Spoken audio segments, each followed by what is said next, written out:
Greetings, curious minds. Have you ever wondered how a direct current generator works? Or perhaps pondered over the principles of operation of a DC motor?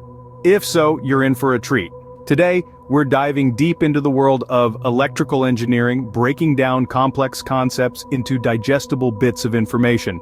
Our journey begins with the direct current generator. This device works on the principle of electromagnetic induction, which is the process of generating an electric current in a conductor by changing the magnetic field. The main parts of a direct current generator include the armature, commutator, brushes, and the field winding. Each of these components plays a crucial role in the generation of direct current. Now, let's delve into the types of armature windings.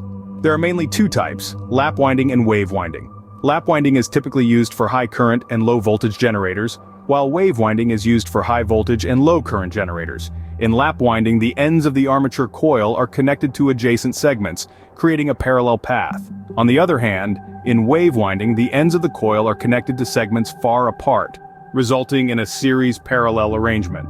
Moving on to the DC motor, it operates on the principle of interaction between magnetic fields. The back E.M.F, or electromotive force, is a crucial aspect of a DC motor's operation. It's a voltage, or force, that pushes against the current, which induces it. The torque equation, speed control methods, and the relationship between torque and speed are all essential facets of a DC motor's operation.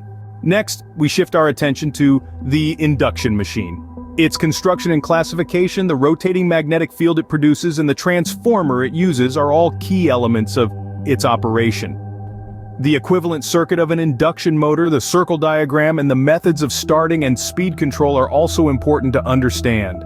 The double-field revolving theory and the operating principle of the single-phase induction motor are two other significant topics. This theory explains how a rotating magnetic field is produced in a single-phase induction motor, leading to its operation. In conclusion, we've covered a range of topics from the principle of operation and construction of a direct current generator, the types of armature windings and the operation of a DC motor, to the construction and operation of an induction machine, and the double-field revolving theory.